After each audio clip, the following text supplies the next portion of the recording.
Hello students, कैसे हैं आप सब। आई होप आप सब अच्छे होंगे। प्रीवियस वीडियो के अंदर हमने क्या किया था, एक्सरसाइज 1.1 कंप्लीट कर ली थी। एक्सरसाइज 1.2 वो भी हमारी कंप्लीट हो चुकी थी।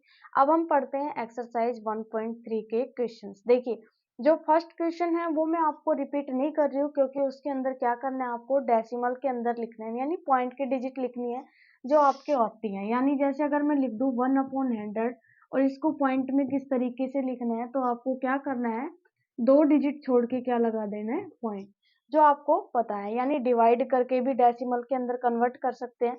अगर अदरवाइज आप क्या कर सकते हैं, डिनोमिनेटर के अंदर आपके पास जो भी डिजिट होगी उसको क्या करना है, 10 की टर्म में, 100 की टर्म में या 1000 की टर्म में क्या कर लेना है, ब्रेक कर लेना है। मैं स्टार्टिंग कर रही हूँ क्वेश्चन नंबर 2 से। क्या है हमारा क्वेश्चन नंबर 2, देखिए क्वेश्चन नंबर 2 के अंदर हमारे पास गिवन है कि 1/1 में जब आप 7 का डिवाइड करोगे तो आपका आंसर क्या आएगा, 0.14287 और इसके ऊपर क्या लगा दिया गया, बार। कहता है कि 1/7 की वैल्यू मैंने आपको दे दी है, क्या दी है कि 0.142857 बार। बार का मतलब कि 7 के बाद फिर से डिजिट कौन सी स्टार्ट रिपीट हो जाती है, 14 से स्टार्ट वही डिजिट रिपीट हो जाती है। अब कहता है कि बिना डिवाइड किए, विदाउट एक्चुअली कैलकुलेशन, यानी बिना मल्टीप्लाई डिवाइड किए, आप मुझे 2/7 की वैल्यू बताए क्या आएगी, 3/7 की वैल्यू बताए क्या आएगी, 4/7, 5/7 एंड 6/7। क्या करना है आपको, बिल्कुल सिंपल तरीके से क्या करना है, कुछ नहीं करना है इसमें, ना बार के डिजिट को सोल्व करना है, ना आप क्या करेंगे इसको P/Q की टर्म के अंदर लिखेंगे, ऐसा कुछ नहीं करना है, बिल्कुल सिंपल वे में करना है। देखो, आप मान लीजिए कि जब आपने 1 में 7 का डिवाइड किया तो आपके पास डिजिट आई 0.142857, यही डिजिट आई आपके पास, और उसके ऊपर क्या लगा दिया गया, बार लगा दिया गया। आपको क्या करना है, सिर्फ ये डिजिट लेके चलनी है। क्या लेके चलनी है, ये डिजिट लेके चलनी है। पॉइंट थोड़ी देर के लिए आप क्या जाइए, भूल जाइए। 2/7 लिखना है। देखो, 2/7 की वैल्यू निकालनी है तो मैं क्या 2 को ऐसे नहीं लिख सकती, 2 मल्टीप्लाई 1/7 लिख सकते हैं। 2/7 को क्या लिख सकते हैं, 2 मल्टीप्लाई 1/7, और 1/7 की वैल्यू हम जानते हैं क्या है, 0.14857, और उसके ऊपर बार लगा दिया गया। क्या लगा दिया गया, बार। तो मैंने आपको कहा है थोड़ी देर के लिए आप बार क्या जाइए, भूल जाइए। आप 2 को मल्टीप्लाई कर दीजिए डायरेक्ट। क्या करना है आपको, 2 से मल्टीप्लाई कर दीजिए। देखिए, 2 7 जा 14, 14 का क्या आ गया, 4, कैरी कितनी आ गई, 1, 2 5 जा 10 और 1 कैरी 11, 1 कैरी आ गई, 2 8 जा 16 और 1 कैरी चल रही थी आपकी 17, फिर से 1 कैरी आ गई, 2 4 जा 8 और 1 9, 2 1 जा 2, और 2 को आप 0 से मल्टीप्लाई करेंगे क्या आएगा, 2। डिजिट कितनी है, 5 डिजिट, तो आपका क्या आ गया, 5 डिजिट छोड़ के क्या लगा दिया आपने, पॉइंट लगा दिया। क्या लगा दिया है, पॉइंट। एक बार फिर से देख लेते हैं, कहीं कैलकुलेशन में गलती हो गई हो। 2 7 जा 14, 2 5 जा 10 और 1 11, 2 8 जा 16, 1 17, 1, 2 4 जा 8 और 1 9, 2 1 जा 2, बिल्कुल सही है। और आपको क्या लगा देना है, बार। क्या लगाना है, बार। यानी 2/7 की वैल्यू मेरे पास क्या आ चुकी है, 0.29714, और इसके ऊपर क्या आ गया, बार। अब मुझे क्या करना है, 3/7 की वैल्यू रखनी है। क्या रखनी है, 3/7 की वैल्यू रखनी है। तो 3/7 है उसको मैं लिख सकती हूँ 3 मल्टीप्लाई 1/7। क्या लिख सकते हैं, 3 मल्टीप्लाई 1/7, और 1/7 की वैल्यू मेरे पास गिवन है, यानी 3 को मल्टीप्लाई कर देती हूँ 0.142857, 142,857 से कीजिए।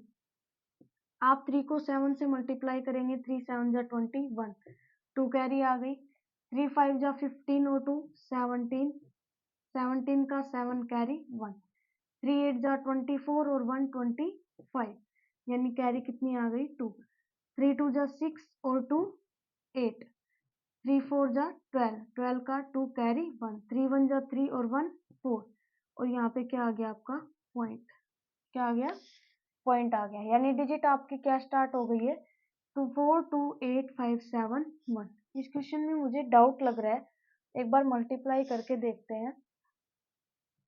142,857 multiplied to 14, 11, 17, 4, 8 to 1 2। हाँ, मल्टीप्लाई हमारा क्या आ गया, रोंग आया। इसमें मल्टीप्लाई क्या आएगा, 2, 8, 4, 7, 1, 4।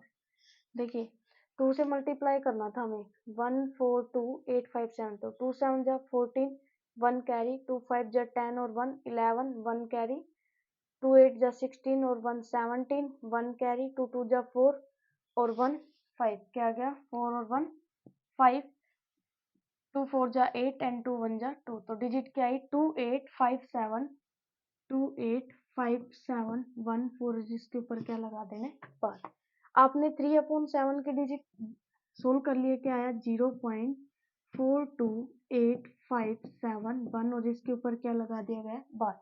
सिमिलर 4/7 की वैल्यू निकालनी है, तो आपको क्या करना है, 4/7 क्या लिख सकते हो, 4/7 को लिख सकते हैं 4 मल्टीप्लाई 1/7। 1/7 की वैल्यू हम जान चुके हैं, क्या आ रही है, 0.142857, यानी इसको किससे मल्टीप्लाई कर दे, 4 से। 7 4 जा 28 होता है, 2 कैरी आ गई। 5 4 जा 20 और 2 22, 2 कैरी आ गई। 8 4 जा 32 एंड 2 34, 3 कैरी आ चुकी है। 4 2 जा 8 और 3 11, 1 कैरी आ गई है। 4 4 जा 16 और 1 17, 1 कैरी। 4 1 जा 4 और 1 5, यानी डिजिट आ चुकी है आपकी 0.571428 और उसके ऊपर क्या आ गया, बार।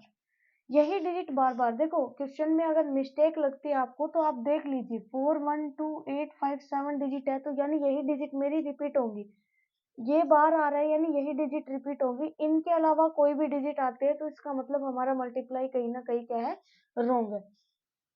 अब नेक्स्ट देखिए, 5/7 को आप मल्टीप्लाई करेंगे, 5/7 तो आपको क्या करना है, 5 को मल्टीप्लाई करना है 1/7 से, यानी 5 मल्टीप्लाई 0.142857। तो आप यहाँ से मल्टीप्लाई करके वैल्यू लिख सकते हैं।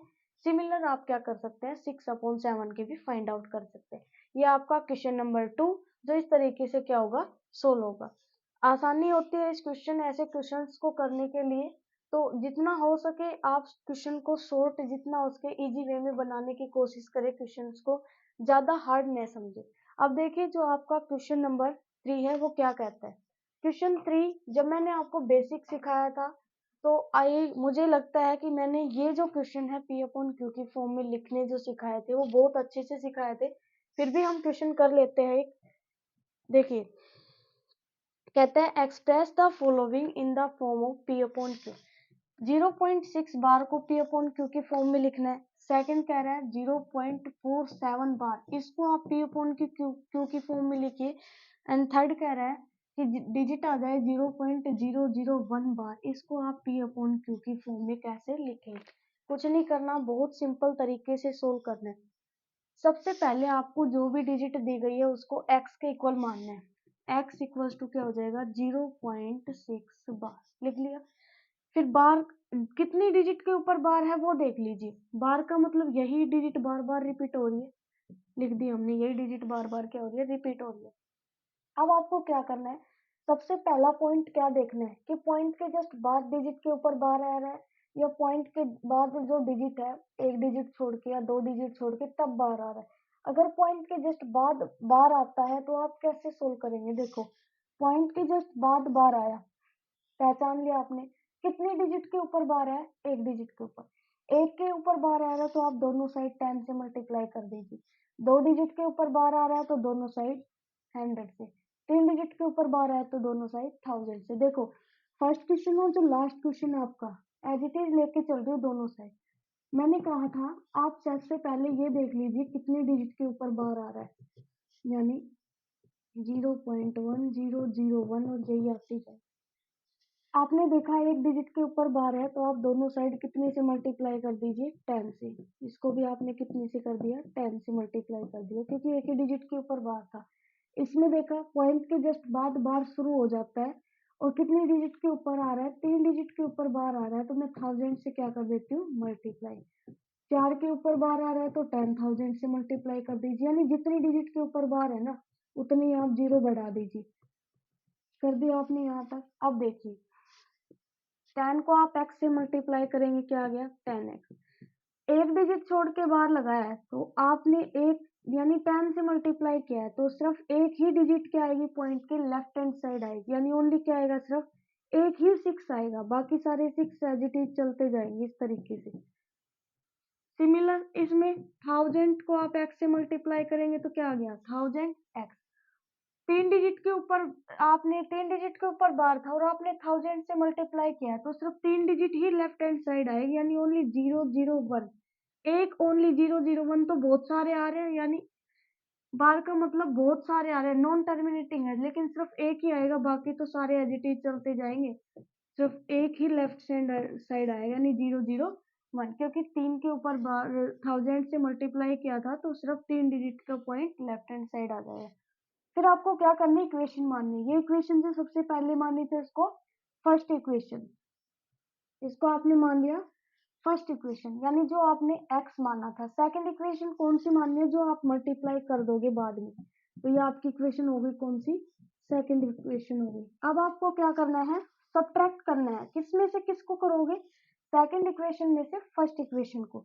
लिखोगे यहाँ पे सब्ट्रैक्ट इक्वेशन फर्स्ट, फर्स्ट को सब्ट्रैक्ट करेंगे, किस में से करेंगे, फ्रॉम सेकंड में से, किस में से, सेकंड में से।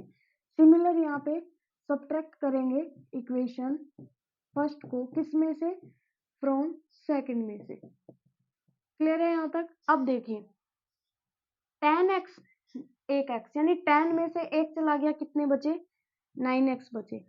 पॉइंट के बाद आपको क्या करना है, डिजिट भूल जानी है। क्या जाना है, भूल जाना है भाई, पॉइंट के बाद तो सेम ही चल रहा है, तो सेम में से सेम आप सब्ट्रैक्ट करोगे तो क्या जाएगा, जीरो, यानी इसलिए आप पॉइंट को क्या करो, भूल जाओ। जब पॉइंट के डिजिट से पहले वाली क्या करनी है, लर्न करनी है, देखनी है आपको। पॉइंट से पहले क्या था 6, इसमें पॉइंट से पहले क्या है 0। जब आप 6 में से 0 सब्ट्रैक्ट करोगे तो क्या आंसर आएगा, 6 आएगा।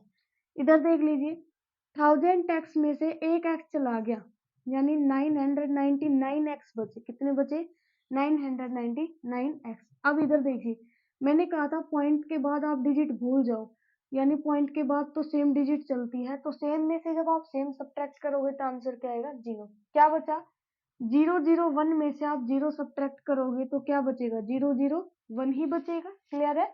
अब क्या करना है आपको, x की वैल्यू निकालनी है, यानी p अपॉन q की फॉर्म में तो लिखना है। 9 मल्टीप्लाई उधर जाके किसमें हो गया, डिवाइड में, यानी क्या आ गया 6/9।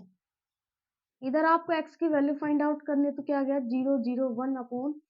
001/999, और यही आपकी p अपॉन q की फॉर्म में लिखी जाती है। क्या हो गया p अपॉन q। देखिए हिंट के लिए ट्रिक बताती हूँ, जितनी डिजिट के ऊपर बार है ना, पॉइंट के जस्ट बाद अगर बार शुरू होता है तो उसके लिए पॉइंट के बाद देखना, जस्ट बाद बार शुरू हो गया तो जितनी डिजिट के ऊपर बार है आंसर आपके उतने ही 9 आएंगे डिवाइड में। एक डिजिट के ऊपर बार है तो आंसर लास्ट में एक 9 आएगा। 3 डिजिट के ऊपर बार है तो लास्ट में कितने 9 आ गए, 3 9 आ गए। इस तरीके से आप अपना आंसर भी चेक कर सकते हैं कि जो आपने सब्ट्रैक्शन किया है वो सही है या गलत।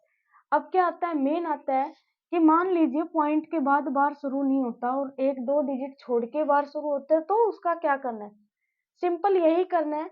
सबसे पहले आपको क्या करना है, यहाँ पे बताती हूँ। देखो मान लीजिए एक डिजिट के बाद बार शुरू होता है, या एक डिजिट छोड़ के या दो डिजिट छोड़ के बाद, दो डिजिट छोड़ दी फिर बार शुरू हो गया, 3 डिजिट छोड़ दी फिर बार शुरू हो गया, तो आपको कुछ नहीं करना। सबसे पहले ये देखना है कितनी डिजिट के ऊपर बार नहीं है, वही प्रोसेस करना है। जैसे इसमें हम देखते थे कितनी डिजिट के ऊपर बार है, फिर मल्टीप्लाई करते थे, इसमें ये देख लेंगे कि कितनी डिजिट के ऊपर बार नहीं है। देखो एक डिजिट के ऊपर बार नहीं है तो पहले एक ही डिजिट को इधर लेके आऊंगी, एक को इधर लेके आऊंगी तो कितने से मल्टीप्लाई करूंगी, 10 से। कितने से मल्टीप्लाई करूंगी, 10 से मल्टीप्लाई करूंगी इसको। जितनी डिजिट के ऊपर बार नहीं है ना, पहले आप उनको लेके आओ। दो डिजिट के ऊपर बार नहीं है तो 100 से करो मल्टीप्लाई। 3 डिजिट के ऊपर बार नहीं है तो 1000 से करो।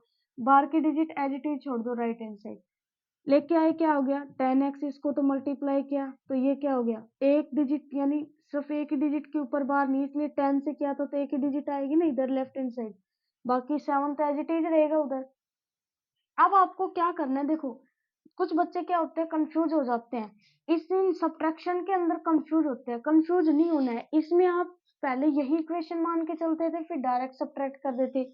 इसमें आप माइंड में ये मान लो कि मेरी क्वेश्चन ही यही से स्टार्ट होता है। क्वेश्चन ही कहाँ से स्टार्ट होता है, जहाँ से मेरी बार की डिजिट शुरू हो जाती है, पॉइंट के जस्ट बाद बार आ जाता है, तो वही से मेरा क्वेश्चन स्टार्ट होता है, आप ये मान लो। बाकी प्रोसेस आपको वही करना है, पहले जितनी डिजिट के ऊपर बार नहीं है उनको लेके आना। अब देखो एक डिजिट के ऊपर बार नहीं है तो दोनों साइड आपको कितने से मल्टीप्लाई करना है, सिमिलर 10 से, क्योंकि एक ही डिजिट के ऊपर क्या नहीं है, बार नहीं है। तो मुझे क्या करना है, 10 से मल्टीप्लाई करना है इस डिजिट को। क्या करना है, 10 से मल्टीप्लाई। 10 को 10 से करोगे तो 100x इक्वल्स टू, एक डिजिट के ऊपर बार नहीं है तो एक ही डिजिट आएगी ना, यानी 4 तो हम पहले लेके आ चुके थे। एक डिजिट के ऊपर बार नहीं है, एक ही आएगी, बाकी तो 7 एज इट इज चलते जाएंगे। बार का मतलब 7 तो बहुत सारे आ रहे हैं, तो एक ही 7 आएगा इधर। अब आपको सब्ट्रैक्शन किस में करना है, यहाँ पे कंफ्यूजन होता है, यहाँ पे आपको कंफ्यूज नहीं होना है। मैंने बताया, आप मान लीजिए मेरा क्वेश्चन ही यही से स्टार्ट होता है जो आपने सोल्व किया है। तो अब इसमें से आपको क्या करना है, सब्ट्रैक्ट करना है। यहाँ से फर्स्ट इक्वेशन में कभी सब्ट्रैक्ट मत कर देना, आंसर आपका रोंग आएगा। पहले जितनी डिजिट के ऊपर बार नहीं है उनको हटाएं, फिर वहां से क्वेश्चन माने, और फिर वही प्रोसेस चलता है जो आपका इनमें चलता है। 100x में से जब आप 10x सब्ट्रैक्ट करते हो तो क्या आएगा, 90x इक्वल्स टू, पॉइंट के बाद इसमें भी सेम है, इसमें भी सेम है, तो पॉइंट के सेम डिजिट सब्ट्रैक्ट हो जाएगी। 47 में से 4 सब्ट्रैक्ट करोगे, क्या आ गया, 43। x की वैल्यू आपकी क्या आ गई, 43/90। और यही हमें क्या करना है, प्रूफ करना है। देखो वही आ गया, एक डिजिट के ऊपर बार था, एक 9 आया। और देखना ऐसे जो क्वेश्चन होते हैं ना, पॉइंट के बाद जो बार आते हैं, कुछ में पॉइंट के बाद बार नहीं आते, उसके बाद रिपीट हो जाते हैं बार। तो ध्यान रखना, जितनी डिजिट के ऊपर बार आ रहा है उतने तो 9 आएंगे फर्स्ट में, और जितनी डिजिट के ऊपर बार नहीं है ना उतने ही हमारे क्या आ जाएंगे, 0 आ जाएंगे। ये आपका क्वेश्चन नंबर थर्ड जो है वो कंप्लीट होता है। इस क्वेश्चन में आपको कोई भी क्वेरी लगती है, कहीं पे भी प्रॉब्लम आ रही है समझ में, नहीं समझ में आ रहा है आपको, तो आप कमेंट बॉक्स में मुझे लिख सकते हैं, अपने डाउट्स क्लियर कर सकते हैं। अब देखिए चलते हैं नेक्स्ट क्वेश्चन पे, जो क्या है हमारा क्वेश्चन नंबर 4। नेक्स्ट क्वेश्चन जो है वो हम क्या करेंगे, नेक्स्ट वीडियो के अंदर सीखेंगे, क्योंकि वीडियो कुछ ज्यादा लंबी हो जाती है और उन्हें आप देखने के लिए बोरियत फील करते हैं। तो मिलते हैं नई स्ट्रेटेजी के साथ, नई वीडियो के अंदर, नए क्वेश्चंस के साथ। अगर आपको चैनल अच्छा लगा हो, पढ़ाना अच्छा लगा हो, तो प्लीज वीडियो लाइक करें, शेयर करें जितनी हो सके आप, एंड सब्सक्राइब करें। मिलते हैं नेक्स्ट वीडियो के अंदर।